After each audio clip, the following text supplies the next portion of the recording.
இரட்சகருமான இயேசு கிறிஸ்துவுக்கே சகல துதிகன மகிமை உண்டாவதாக. இந்த நிகழ்ச்சியின் மூலம் உங்கள் ஒவ்வொருவரை இன்று பார்க்கிறதில் மிகுந்த மகிழ்ச்சி அடைகிறேன்.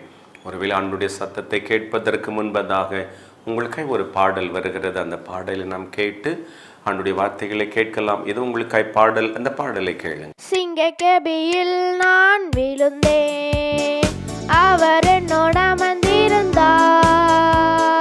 சுட்டரிக்கும் அக்கினியில் நடந்தேன், பனித்துளியாய் என்னை நனைத்தார். சிங்கக்கெபியில் நான் விழுந்தேன், அவர் என்னோட அமர்ந்திருந்தார். சுட்டரிக்கும் அக்கினியில் நடந்தேன், பனித்துளியாய் என்னை நனைத்தார். சிங்கக்கெபியோ சூளை நெருப்போ, அவர் என்னை காத்திடுவார். சிங்கக்கெபியோ சூளை நெருப்போ, அவர் என்னை காத்திடுவார். அவரே என்னை காப்பவர், அவரே என்னை காப்பவர், அவரே என்னை காப்பவர், அவரே என்னை காண்பவர். சிங்கக்கெபியோ சூளை நெருப்போ, அவர் என்னை காத்திடுவார். சிங்கக்கெபியோ சூளை நெருப்போ, அவர் என்னை காத்திடுவார். எதிரிகள் என்னை சுற்றி வந்தாலும் தூத சேனைகள் கொண்டென்னை காப்பாரே. எதிரிகள் சுற்றி வந்தாலும் தூத சேனைகள் கொண்டென்னை காப்பாரே. ஆவியினால் யுத்தம் வெல்வேனே, சாத்தானை சமுத்திரம் விழுங்குமே. ஆவியினால் யுத்தம் வெல்வேனே, சாத்தானை சமுத்திரம் விழுங்குமே. அவரே என்னை காப்பவர், அவரே என்னை காண்பவர், அவரே என்னை காப்பவர், அவரே என்னை காண்பவர். சிங்கக்கெபியோ சூளை நெருப்போ, அவர் என்னை காத்திடுவார். கிறிஸ்துவுக்குள் பிரியமானவர்களே, ஆண்டவராகிய இயேசு கிறிஸ்துவின் ஈடு இணையற்ற அந்த நல்ல நாமத்தில் உங்கள் ஒவ்வொருவரையும் நான் வாழ்த்துகிறேன். ஆண்டுடைய நிறைவான ஒரு ஆசீர்வாதம் வெளிப்படுவதாக. ஒருவேளை மிகுந்த தாகத்தோடு இந்த நிகழ்ச்சியை பார்ப்பதற்காக நீங்கள் பல இடங்களிலிருந்து தாகத்தோடு ஓடி வந்தீங்க. இந்த சத்தத்தை கேட்கணும்னு சொல்லி எவ்வளோ பாரப்பட்டீங்க. கர்த்தர் நிச்சயம் உங்களோடு கூட இருப்பார். உங்களை அந்த தேவன் ஆசீர்வதிக்கிற ஒரு தேவன். உங்களுடைய சமூகத்தை தேடி வந்திருக்கிறீங்க, உங்களுடைய பாதத்தில் அமர்ந்திருக்கிறீர்கள். இன்றைக்கு ஒரு அற்புதமான காரியங்களை கர்த்தர் உங்களுக்கு செய்து உங்களை ஆண்டவர் பலப்படுத்த போகிறார். இது உங்களுக்காக ஒரு வசனத்தை வாசித்து தியானித்து நாம் ஜெபிக்க போகிறோம். இதற்காக ஒரு வசனத்தை நான் உங்களுக்காக வாசிக்கிறேன். ஏசாயா 29ஆம் அதிகாரம் அவருடைய 22ஆம் வசனம். ஏசாயா 29ஆம் அதிகாரம் 22ஆம் வசனத்தை நான் உங்களுக்காக வாசிக்கிறேன். ஆகையால் ஆபிரகாமை மீட்டு கொண்ட கர்த்தர் யாக்கோபின் வம்சத்தை குறித்து இனி யாக்கோபு வெட்கப்படுவதில்லை, இனி அவன் முகம் செத்து போவதும் இல்லை என்று வேதம் சொல்லுகிறது. ஆண்டவர் யாக்கோபு என்று சொல்லப்பட்ட ஒரு மகனை பார்த்து சொல்ல, இனி யாக்கோபு நீ வெட்கப்படுவதில்லை. ஆபிரகாமின் சந்ததி, ஆபிரகாமின் வம்சத்தை குறித்து ஆண்டவர் தெளிவாய் பேசுகிறார். என் அன்பான தேவனுடைய பிள்ளைகளே, ஆபிரகாமின் அந்த தேவன், ஆபிரகாமின் வம்சத்தில் வருகிற அந்த யாக்கோபை குறித்து சொல்கிற, யாக்கோபு நீ இனி வெட்கப்படுவது இல்லை என்று அந்த வேதம் சொல்லுகிறது. இது ஏதோ ஒரு பாரம், ஒரு துயரம், ஒரு வேதனை உங்கள் வாழ்க்கையில் இருக்கலாம். ஒரு வேதனை நிமித்தமாய் நீங்கள் அவமானத்தை சுமந்து கொண்டிருக்கிற ஒரு மகனாய் மகளாய் இருக்கலாம். அந்த வெட்கத்தின் நிமித்தமாய் நீங்கள் நிமிர்ந்து நடக்க முடியல. ஒருவேளை உங்கள் பட்டணத்தில், உங்கள் குடும்பத்தில் அந்த அவமானத்தின் நிமித்தமாய் நீங்கள் தலை குனிந்து நிற்கிற ஒரு மகனாய் மகளாய் இருக்கலாம். என் அன்பான சகோதரனே, சகோதரி, இதை கேட்கிற என் அன்பான தேவனுடைய பிள்ளைகளே, ஆண்டவர் உங்கள் பெற்றோர்களை பார்க்கிற தேவன், முற்பிதாக்களை பார்க்கிற தேவன். அவர்கள் ஆண்டுடைய கரத்தில் எப்படி இருந்தார்கள்? ஆண்டுடைய பாதத்தில் ஜெபிக்கிற ஒரு நல்ல தாய், ஜெபிக்கிற ஒரு நல்ல தகப்பன், ஜெபிக்கிற ஒரு நல்ல பாட்டியம்மா, ஜெபிக்கிற ஒரு நல்ல தாத்தா, ஆண்டுடைய கரத்தில் அந்த பிள்ளைகள் குடும்பத்திற்காய் பேர பிள்ளைகளுக்காய் ஜெபித்தார்கள் அல்லவா? அதை தேவன் கண்ணோக்கி பார்க்கிற தேவன். இதை கேட்கிற என் அன்பான தேவனுடைய பிள்ளைகளே, இன்றைக்கு ஒருவேளை நீங்க குடும்பத்தில் வளரலாம், குடும்பத்தில் இருக்கிற பிள்ளைகளாக இருக்கலாம், சகோதர சகோதரியாக இருக்கலாம். நீங்க நினைக்கலாம், என் பலத்தோடு நான் உருவாக்கினேன், என் ஞானத்தோடு நான் எழும்பினேன், என் குடும்பத்தை நான் தான் கட்டினேன், இதை நான் தான் செய்தேன், அப்படியெல்லாம் நீங்க செய்து கொண்டு இருக்கலாம். ஆனால் உங்க பெற்றோருடைய காரியங்களை தேவன் பார்க்கிற தேவன். அவர் வேதம் என்ன சொல்லுகிறது? ஆபிரகாமின் வம்சத்தில் வந்த யாக்கோபை குறித்து வேதம் சொல்லுகிறது. இது ஆபிரகாமின் வம்சத்தில் வந்த யாக்கோபு, நீ வெட்கப்படுவது இல்லை என்று ஆண்டவர் சொல்லுகிறார். அப்படி என்ன, இந்த யாக்கோபை பார்க்கிறதற்கு முன்பதாக தேவன் ஆபிரகாமை பார்க்கிறார். அந்த ஆபிரகாம் என் சமூகத்தில் எப்படி இருந்தான்? அந்த ஆபிரகாமை நான் நேசிக்கிற சிநேகிதனாய், நான் நேசிக்கிற மகனாய், அந்த ஆபிரகாம் என் சத்தத்திற்கு செவி கொடுத்தான் அல்லவா? அந்த ஆபிரகாமுக்கு நான் வாக்கு கொடுத்திருக்கிறேன், அந்த ஆபிரகாமின் சந்ததிக்கு நான் வாக்கு கொடுத்திருக்கிறேன். உன் சந்ததி பூமியின் மணலை போல் இருக்கும், வானத்தின் நட்சத்திரத்தை போல் இருக்கும் என்று நான் வாக்கு கொடுத்திருக்கிறேன். அந்த சந்ததியில் வருகிற யாக்கோபே, நீ வெட்கப்படுவது இல்லை என்று ஆண்டவர் சொல்லுகிறார். இதை கேட்கிற என் அன்பான தேவனுடைய பிள்ளைகளே, உங்க தாயார் வெடித்த அந்த கண்ணீர், உங்க பாட்டியம்மா வெடித்த அந்த கண்ணீர், உங்க தகப்பன் வெடித்த அந்த கண்ணீர், உங்க பெற்றோர் வெடித்த கண்ணீர் ஒரு நாள் வீண் போகிறது இல்லை. அவர்கள் பேதைகளாக இருந்தாலும், ஞானமற்றவர்களாக இருந்தாலும், கஷ்டத்தின் நடுவில் இருக்கிற ஒரு மகனாய் மகளாய் பெற்றோர்களாய் இருந்தாலும், அவர்கள் பிள்ளைகளை குடும்பத்தை உருவாக்குவதற்காய் கர்த்தரை பற்றி கொண்டார்கள் அல்லவா? ஒரு முற்பிதாவாகிய ஆபிரகாமை போல் அவர்கள் தேவனுடைய பிள்ளைகளாய் இருந்தார்கள் அல்லவா? அது நிமித்த கர்த்தர் சொல்லுகிறார், நீ வெட்கப்படுவது இல்லை.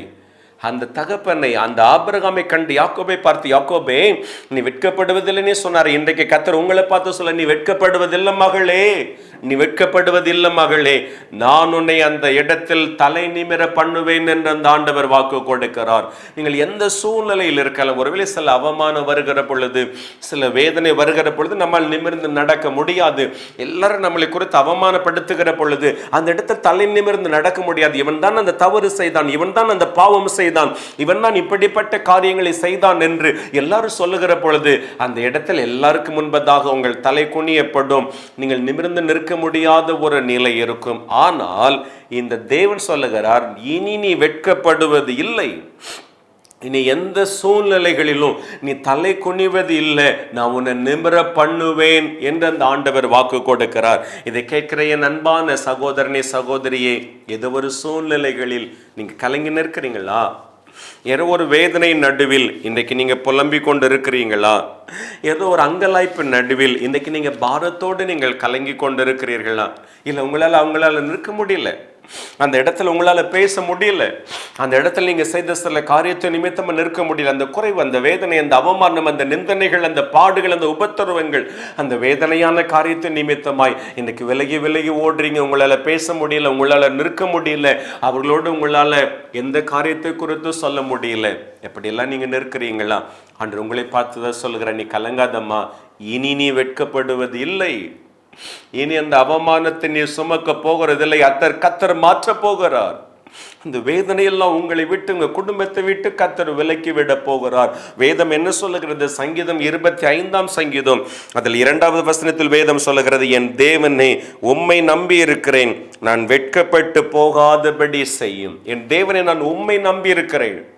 என் நம்பிக்கை என் ஆண்டவர், நான் நம்பி இருக்கிற என் தேவன் எங்கள் ஆண்டவர் ஒருவர் தான். நான் உம்மை நம்பி நிற்கிறேன், நான் வெட்கப்பட்டு போகாதபடி நீர் செய்யும் என்று அந்த தேவ மனிதன் கூப்பிடுகிறான். இன்றைக்கு ஆண்டவரை நம்பி நிற்கிறீங்களா? இன்றைக்கு ஆண்டவருடைய பாதத்தில் இருக்கிறீர்களா?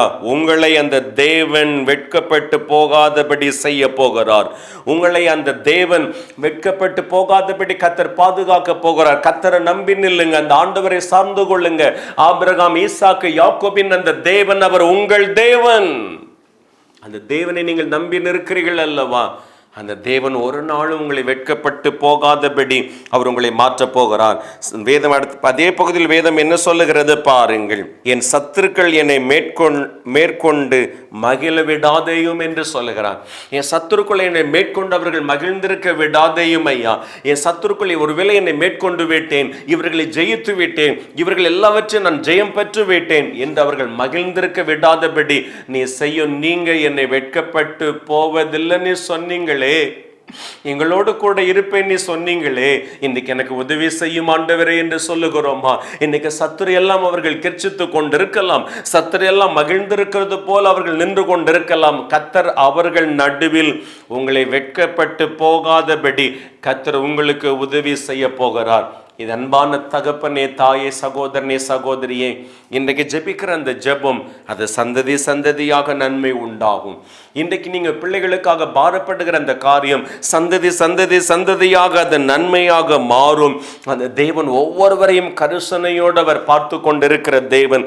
அதில் 3ஆம் வசனத்தில் வேதம் என்ன சொல்லுகிறது? சங்கீதம் 25 3ஆம் வசனத்தில் வேதம் என்ன சொல்லுகிறது? உம்மை நோக்கி காத்திருக்கிற ஒவ்வொருவரும் வெட்கப்பட்டு போகாதபடி நீ செய்யும் அப்பா. உம்மை நோக்கி காத்திருக்கிற ஒவ்வொரு பிள்ளைகளும், அவருடைய பாதத்தில் ஜெபிக்கிற, அவருடைய பாதத்தில் காத்திருக்கிற அந்த இயேசப்பாவே தஞ்சம் என்று அமர்ந்திருக்கிற ஒவ்வொருவரும் அவங்க வெட்கப்பட்டு போகாதபடி நீங்க செய்யுங்க. இந்த தேவன் வெட்கப்பட்டு போவதில்லைன்னு சொன்னாங்களே, அந்த தேவன் அவருக்காய் காத்திருக்கிறவர்களை ஒரு நாளும் அவர் வெட்கப்படுத்துவதில்லை. என் அன்பான தேவனுடைய பிள்ளைகளே, உங்களுக்கு அந்த பலன் ஆசீர்வாத நன்மை இல்லாமல் இருக்கலாம். இன்றைக்கு நீங்க ஏசப்ப பாதத்துல காத்திருக்கிறீங்க, ஏசப்ப முகத்தை நோக்கி கூப்பிட்டு கொண்டிருக்கிறீங்க. உங்களுக்குன்னு யாரும் இல்லை, உங்களுக்கு உதவி செய்வதற்கென்று யாரும் இல்லை. அந்த ஆபிரகாம், ஈசாக்கு, யாக்கோபின் அந்த தேவன் அவர் உங்கள் தேவன். உங்கள் முற்பிதாக்களின் தேவன் அவர் உங்கள் தேவன்.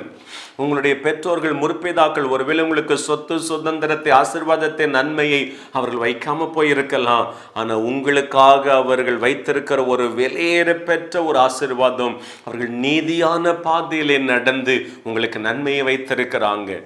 அவர்கள் உங்களுக்காக ஜெபம் பண்ணி உங்க பிள்ளைகள், உங்க குடும்பம் செழிக்க வேண்டும் என்று ஜெபம் பண்ணி உங்க சந்ததிக்கு அவர்கள் ஆசீர்வாதத்தை வைத்திருக்கிறார்களே, அந்த ஆசீர்வாதத்தை தான் ஆபிரகாமின் சந்ததி யாக்கோபுக்கு கர்த்தர் கொடுத்து, யாக்கோபு நீ வெட்கப்படுவதில்லைன்னு சொன்னார்களே, அந்த ஆண்டவர் உங்களை பார்த்து சொல்ல, நீ வெட்கப்படுவதில்லை மகன், நீ வெட்கப்பட்டு போவதில்லை மகனே, நீ வெட்கப்பட்டு போவதில்லை செல்ல பிள்ளையே. அந்த பெற்றோருடைய அந்த ஆசீர்வாதத்தை எல்லாம் கர்த்தர் உங்களுக்கு கொடுக்க போகிறார். இந்த தேவன் எல்லா சூழ்நிலைகளின் நடுவிலும், எல்லா காரியத்தின் நடுவிலும் இந்த தேவன் அற்புதமான காரியத்தை இந்த தேவன் உங்களுக்கு செய்ய போகிறாரே. இன்னைக்கு சோர்ந்து போய் இருக்கிறீங்களா? இன்றைக்கு கலங்கி போய் இருக்கிறீங்களா? நீங்கள் சோர்ந்து போகாதிருங்கள், நீங்கள் கலங்கி விடாதிருங்கள். வேதம் என்ன சொல்லுகிறது பாருங்கள். முகாந்திரம் இல்லாமல் துரோகம் பண்ணுகிறவர்களை வெட்கப்பட்டு போவார்கள். முகாந்திரம் இல்லாமல் எனக்கு துரோகம் பண்ணுகிறவர்கள் எவர்களோ அவர்கள் தான் வெட்கப்பட்டு போகிறார்கள். முகாந்திரம் இல்லாமல் உங்களுக்கு துரோகம் செய்தார்கள் அல்லவா, உங்களுக்கு செய்து கொண்டிருக்கிறார்கள் அல்லவா, அவர்களை தான் தேவன் உங்கள் கண்களுக்கு முன்பதாக வெட்கப்பட்டு போகும்படி கர்த்தர் மாற்ற போகிறார். முகாந்திரம் இல்லாமல் காயப்படுத்துறாங்க, முகாந்திரம் இல்லாமல் உங்களை விரோதிக்கிறாங்க, முகாந்திரம் இல்லாமல் உங்களுக்கு விரோதமா எழும்பி வருகிறாங்க, கர்த்தர் அவர்களை மடங்கடிக்க போகிறார். அவர்கள் கண்களுக்கு முன்பதாக தேவன் உங்களை வெட்கப்பட்டு போகாதபடி கர்த்தர் உங்களை பார்க்க போகிறார். ஏதோ ஒரு அவமான வேதனை, நிந்தனைகள், அந்த பாடுகள், இத்தனை நாட்கள் நீங்கள் கலங்கி இருக்கலாம். முகாந்திரம் இல்லாம நீங்க ஒரு வேலை வேதனைப்படலாம். யார் உங்களுக்கு விரோதமாக எழும்பினார்களோ, யார் உங்களுக்கு விரோதமாக வருகிறார்களோ அவர்களை தான் கர்த்தர் மாற்ற போகிறார். அவர்கள் தான் வெட்கப்பட்டு போகும்படி கர்த்தர் செய்ய போகிறார். நீ வெட்கப்படுவதில்லை தம்பி, தங்கச்சி, சகோதரனே, சகோதரியே, நீ அந்த இடத்துல வெட்கப்படுவதில்லை. எந்த இடத்தில் தலை குனிகிறீங்களோ, எந்த இடத்தில் வெட்கப்பட்டு இருக்கிறீர்களோ, எந்த அதிகாரிக்கு முன்பதாய், எந்த மனிதருக்கு முன்பதை வெட்கப்பட்டு நிற்கிறீர்களோ அவர்களுக்கு முன்பதாகவே கர்த்தர் வெட்கப்பட்டு போகாதபடி உங்கள் தலையை நிமிர பண்ணுகிறார். உங்களுக்கு துரோகம் செய்தவர்கள், உங்களுக்கு விரோதமாய் எழும்பினவர்கள், உங்களுக்கு விரோதமாய் செய்தவர்கள், பேசினவர்கள், அந்த பணிகளில் அந்த வாழ்க்கையில் நீங்கள் செய்கிற அந்த காரியங்களில் உங்களுக்கு விரோதமாய் பலர் எழும்பினாங்க, பல துரோகிகள் எழும்பினார்கள். அவர்களை தான் தேவன் வெட்கப்படுத்தும்படி ஆண்டவர் மாற்றப் போகிறார். அவர் செய்த அந்த காரியங்கள், உங்களுக்கு விரோதமாய் எழுப்பின அந்த காரியங்களை தேவன் அவர்கள் பக்கமாகவே திருப்ப போகிறார். கர்த்தர் உங்கள் பட்சத்தில் இருக்கிறார், நீங்கள் வெட்கப்படுவது இல்லை. இந்த வார்த்தையை கர்த்தர் உங்களுக்கு கொடுக்கிறார். நம்ம எல்லாரும் தலைகளை தாழ்த்தி ஜெபிக்கலாம். எங்களை நேசிக்கிற நல்ல பிதாவே, இந்த அருமையான வேலைக்காக நாங்கள் உமக்கு நன்றி செலுத்துகிறோம் அப்பா. ஆண்டுடைய பலமான கர ஒவ்வொரு பிள்ளைகள் மீதும் இந்த நாளில் இறங்கி வரட்டும் அப்பா. யாக்கோபு இனி வெட்கப்படுவதில்லை என்று சொல்லப்பட்ட அந்த வார்த்தையின்படி இந்த பிள்ளைகள் இனி வெட்கப்பட்டு போவது இல்லை, இந்த பிள்ளைகள் வெட்கப்படுவது இல்லை. இந்த பிள்ளைகள் எல்லாம் நீங்க ஒரு வீசை பலப்படுத்துங்க இயேசுவின் நாமத்தில். ஆண்டுடைய பலமான ஒரு கரம் இப்பொழுதே இறங்கி வரட்டும். ஒரு சகோதரனை ஆண்டவர் பார்க்கிறார், மகனே நீங்கள் அமைதல் உள்ள ஒரு சகோதரனாய் அந்த பணிகள் உங்களுக்கு கொடுத்திருக்கிற பணிகளை நீங்க செவையாய் நிறைவேற்றி கொண்டிருக்கிறீர்கள். ஆனா பல பிரச்சனைகள், பல எதிர்ப்புகள், பல துரோகிகள் எழும்பி உங்களுக்கு விரோதமா சொல்றாங்க, பேசுறாங்க, எல்லா காரியத்தை செய்து கொண்டிருக்கிறாங்க. அந்த அதிகாரிகளுக்கு முன்பதாகவும் இருக்கிறாங்க. ஆண்டவர் சொல்ல, நீ சொர்ந்து போகாதப்பா, நீ உண்மை உள்ள ஒரு மனிதன் என்று, நீ ஆண்டவருக்கு பயந்த ஒரு மனிதன் என்று, அந்த பணிகளிலே நீ சரியாய் செயல்படுகிற ஒரு மனிதன் என்று கர்த்தர் பார்த்து சொல்லுகிற, நீ வெட்கப்படுவதில்லை. சகோதரனை நீ வெட்கப்படுவதில்லை. அதே இடத்தில் அந்த மனிதனை நான் வெட்கப்படுத்த போகிறேன். யார் உனக்கு விரோதமாய் எழும்பி நிற்கிறார்களோ அவர்கள் வெட்கப்பட்டு போகிறார்கள். இயேசுவின் நாமத்தில் உனக்கு விரோதமாய் எழும்பினவர்களை நான் மாற்றப் போகிறேன். என்னுடைய கரம் வெளிப்படுகிறது. இயேசுவின் நாமத்தில் ஆண்டவருடைய பலமான ஒரு வல்லமை இறங்கி வருகிறதற்காக நன்றி. ஒவ்வொருவரை தொடுங்க, ஒவ்வொரு பிள்ளைகளை தொடுங்க. ஆண்டவருடைய பலமான ஒரு கரம் வெளிப்படட்டும். ஒரு சகோதரி புலம்பி இரவெல்லாம் நீங்க புலம்புறீங்க, ஐயா இந்த பணி எனக்கு எதற்கு, இந்த வேலை எனக்கு எதற்கு, அது நிமித்தமா எவ்வளவு நான் வேதனை படுகிறேன், எவ்வளவு துக்கத்தை துன்பத்தை அனுபவித்துக் கொண்டிருக்கிறேன், என்னால் தாங்கிக் கொள்ள முடியவில்லையே, ஏன் வேலைக்கு போகிறேன் என்று ஒவ்வொரு நாள் நான் அழுகிறேன் என்று புலம்பி நிற்கிறாமா, நீ அவ்வளவு நெருக்கப்படுகிறாய். சகோதரி, நீ அவ்வளவு அவமானத்தை வேதனை சுமந்து கொண்டிருக்கிறாய். நான் எதை செய்தாலும் அது தவறாய் மாறுகிறதே, எதை செய்தாலும் எனக்கு நல்ல பெயர் கிடைக்கவில்லையே, நான் குற்றப்படுத்தப்படுகிறேன், நான் தலை குனிந்து நிற்கிறேன், நான் வெட்கப்பட்டு கொண்டிருக்கிறேன் என்று சொல்றீங்க. ஆண்டவர் சொல்ற, அதே இடத்தில் நான் உன்னை மேன்மைப்படுத்த போகிறேன். அதே இடத்தில் ஆண்டவருடைய கரம் வெளிப்படுகிறது. சகோதரியே, ஆண்டவர் சொல்லுகிறார், அதே இடத்தில் நான் உனக்கு உயர்வை கொண்டு வருவேன். நீ வெட்கப்பட்டு போகாதபடி அந்த இடத்திலே கர்த்தர் தலை நிமிர பண்ணுகிறார். அவர்கள் வெட்கப்பட்டு போகிறார்கள். உனக்கு விரோதமாய் எழும்பினவர்களை வெட்கப்படுகிறதை நீ காண போகிறாய் மகளே. ஆண்டவர் சொல்லுகிறார், யாக்கோபு நீ வெட்கப்படுவதில்லை என்று சொல்லப்பட்ட அந்த வாக்குத்தத்தத்தை உனக்கு தருகிறாருமா, அதை பெற்றுக்கொள் மகளே. அதை ஆண்டவருடைய சமூகத்தில் சொல்லி ஜெபம் பண்ணு. சீக்கிரத்தில் ஒரு அற்புதத்தை கர்த்தர் செய்கிறார். தேவனுடைய வல்லமையான கரம் இறங்கட்டும் இயேசுவின் நாமத்தில். எங்க தேவன் ஒரு விசை கிருபையோடு நினைத்தரும் ஒரு வீடு கட்டி கொண்டு இருக்கிறீங்க, பல பிரச்சனைகளை பாரத்தை சகித்து கொண்டு இருக்கிறீங்க, இது அப்படியே விட்டு போய்விடலாம் என்று சொல்லி கூட நினைக்கிறீங்க. இல்லை, கர்த்தர் அதே இடத்தில் கர்த்தர் எழுப்பி கட்ட போகிறார். அதே இடத்தில் கர்த்தர் உங்க குடும்பத்தை ஆசீர்வாதமாக எழுப்ப போகிறார். வெட்கப்பட்ட அதே இடத்தில் கர்த்தருடைய கரம் வெளிப்படுகிறது. இயேசுவின் நாமத்தில் பலமான வல்லமை வெளிப்படுகிறதற்காக நன்றி அப்பா. நீங்க எல்லாரையும் பாதுகாத்துக் கொள்ளுங்க, ஆசீர்வதிங்க. அந்தந்த இடத்துல இந்த பிள்ளைகளை உயர்த்தி நீங்க மேன்மைப்படுத்துங்க. கிருபையின் கரம் வெளிப்படட்டும். கர்த்தர் பாதுகாத்துக் கொள்ளுங்க. இயேசு கிறிஸ்துவின் நாமத்தை ஜெபிக்கிறோம் நல்ல பிதாவே, ஆமென் ஆமென். கிறிஸ்துவுக்குள் பிரியமானவர்களே, அந்த ஆண்டவர் உங்க பட்சத்தில் இருக்கிறார். நீங்க சோர்ந்து போகவே போகாதீங்க. நீங்க இதுவரை பொறுமையோடு இருந்தீங்கள் அல்லவா, அந்த தேவன் உங்களுக்கு எதிராளி எல்லாம் கர்த்தர் விலக்கி அதன் நடுவில் கர்த்தர் உங்களை மகிழ பண்ண போகிறார். நீங்கள் ஆண்டவரை மகிமைப்படுத்துவீர்கள். நீங்கள் பெற்ற நன்மைகளை, ஆசீர்வாதங்களை அந்த ஸ்கிரீனில் வருகிற என்னோடு தொடர்பு கொள்ளுங்கள். உங்களுக்காக நான் ஜெபிக்கிறேன், உங்களோடு நான் பேச ஆயத்தமாக இருக்கிறேன். கர்த்தர் பெரிய காரியங்களை செய்வாராக. என்னை சந்திக்கணும், ஜெபிக்க வேண்டும் என்று விரும்புகிறவர்கள் ஒவ்வொரு மாதமும் பிரேயர் டவர் 3 அடைப்பில் இருக்கிற பிரேயர் டவர் திருநெல்வேலியிலிருந்து 3 அடைப்பில் இருக்கிற அந்த பிரேயர் டவரில் காலை 10 மணியிலிருந்து 2 மணி வரையில் உபவாச ஜெப கூட்டம் நடைபெறும். பல பகுதியிலிருந்து மக்கள் வருகிறார்கள். சாயங்காலம் வரையில் அங்கிருந்து தான் எல்லாருக்காய் ஜெபம் பண்ணி கொண்டு இருப்பேன். நீங்கள் வாருங்கள், கர்த்தர் உங்களோடு பேசுவார், உங்களை தொடுவார், உங்களுக்கு ஒரு அற்புதத்தை செய்வார். ஒரு முறை வந்து பாருங்கள், நீங்கள் ஆண்டவருடைய ஆசீர்வாதத்தை காண முடியும். கிறிஸ்துவுக்குள் பிரியமானவர்களை, எங்கள் ஊழியங்களுக்காக ஜெபித்துக் கொள்ளுங்கள். அடுத்த வாரம் இதே நேரம் இதே நிகழ்ச்சியை காணும் வரை அவருடைய ஆசீர்வாதம் உங்கள் எல்லாரோடும் நிறைந்திருப்பதாக. God bless you.